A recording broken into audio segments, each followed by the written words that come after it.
Height ಮರಿಯಾಗಿದೆ, ಅವಳು public ಆಗ್ತಾ ಇಲ್ಲ ನೋಡಿ. ಇಲ್ಲೆಲ್ಲ ಪಾಪ ಹಾಗೆ ಬಿತ್ಕೊಂಡಿದ್ದೆ ವ್ಯಾಪಾರ ಆಗುತ್ತೆ. ಸಂಜೆ 6 ಗಂಟೆ ನಂತರನೇ ಪಾಪ ವ್ಯಾಪಾರ, ಬೆಳಕಿಲ್ಲ ಇಲ್ಲ.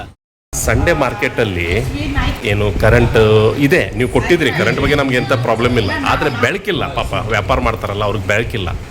ನೀವು ಇನ್ಸ್ಪೆಕ್ಟ್ರು ಒಳ್ಳೆ ಕೆಲಸ ಮಾಡ್ತಾಯಿದ್ರಿ ಅಂತ ನಮ್ಗೆ ಹೇಳಿದ್ರು ಸ್ಟಾಫು. ಆದರೆ ಈ ಸಂಡೇ ಮಾರ್ಕೆಟಲ್ಲಿ ಪಾಪ ಹೊರಗಿಂದ ಜನ ಬರ್ತಾರೆ ವ್ಯಾಪಾರ ಮಾಡಲಿಕ್ಕೆ, ರೈತರು ಬರ್ತಾರೆ, ಅವರು ತಮ್ಮ ಮೊಬೈಲ್ ಇಟ್ಕೊಂಡು ವ್ಯಾಪಾರ ಶುರು ಮಾಡ್ತಾರೆ. ಪಬ್ಲಿಕ್ಕಿಗೂ ಕೂಡ ವ್ಯಾಪಾರ ಮಾಡಲಿಕ್ಕೆ ಆಗ್ತಾಯಿಲ್ಲ, ಅವ್ರು ಮೊಬೈಲ್ ತೊಗೊಂಡು ವ್ಯಾಪಾರ ಮಾಡ್ತಾಯಿದ್ದಾರೆ. ಅಂಥ ಪರಿಸ್ಥಿತಿ ಬಂದಿದೆ ಸರ್. ಈಗ ತಾವು ಯಾವ ರೀತಿ ಕ್ರಮ ತೊಗೊಳ್ತೀರಿ? ಇವತ್ತು ತಾವೇನು ವಿಡಿಯೋ ತೋರಿಸಿದರೆ ಆ ವಿಡಿಯೋ ಪ್ರಕಾರವಾಗಿ ಇವತ್ತು ರಾತ್ರಿನೇ ನಾವು ಎಲ್ಲಿಂದ ಎಲ್ಲಿವರೆಗೂ ಮಾರ್ಕೆಟ್ ಕೊಡ್ತಾರೆ ಆ ಪ್ಲೇಸ್ಗಳನ್ನು ಒಂದ್ಸಲ ಸರ್ವೆ ಮಾಡ್ತೀವಿ.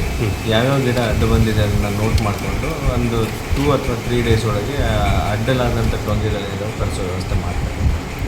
ಮುಂದಿನ ಆಯ್ತಾರ ಎಂಥದ್ದು ಪ್ರಾಬ್ಲಮ್ ಆಗೋದಿಲ್ಲ?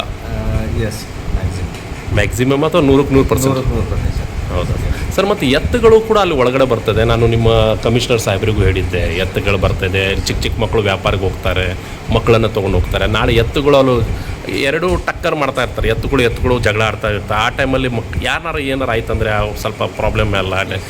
ನಿಮ್ಮವ್ರು ಯಾರನ್ನಾರು ಒಬ್ಬರು ಸಿಬ್ಬಂದಿ ಇದ್ದರೆ ಒಳ್ಳೇದಲ್ಲ ಅಲ್ಲಿ. ಈಗ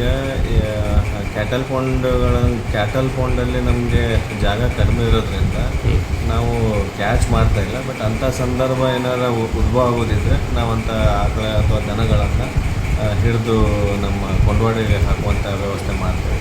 ಇದು ಒಂದು ವಾರದಲ್ಲೇ ಪ್ರಕ್ರಿಯೆ ಆಗತ್ತೆ ಸರ್. Okay, sure, 100%. ತಮ್ಮ ಹೆಸರು ಸರ್? ಸುನೀಲ್ ಗೌಡೆ ಆಗ್ತೀವಿ. ಗೌಡೆ ಅಲ್ಲ? Thank you sir, thank you. ನಮ್ಮ ಸುನೀಲ್ ಗಾವಡೆ ಅವರು ಇನ್ಸ್ಪೆಕ್ಟರ್ ಅವರು ಮಾತಾಡಿದ್ದಾರೆ. ಖಂಡಿತವಾಗ್ಲೂ 2 ದಿವಸದಲ್ಲಿ ಕ್ರಮ ತೊಗೊಳ್ತಾರೆ ಅಂತ ಹೇಳಿದ್ದಾರೆ. ನಗರಸಭೆಯಿಂದ ತಾನು ಖಂಡಿತ ಅವರು ಒಳ್ಳೆ ಅಧಿಕಾರಿ, ಕೆಲಸ ಮಾಡ್ತಾರೆ. ಆದರೆ ಅವ್ರ ಗಮನಕ್ಕೆ ಬರಲಿಲ್ಲಂತೆ, ನಾವು ಗಮನಕ್ಕೆ ತಂದಿದ್ದೇವೆ.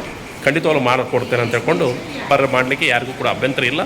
ತಾನು ಅಲ್ಲಿ ಖಂಡಿತವಾಗ್ಲೂ ಮಾಡಿಕೊಡ್ತೇನೆ ಅಂತ ಹೇಳ್ಕೊಂಡು ಹೇಳಿದ್ದಾರೆ. Thank you very much.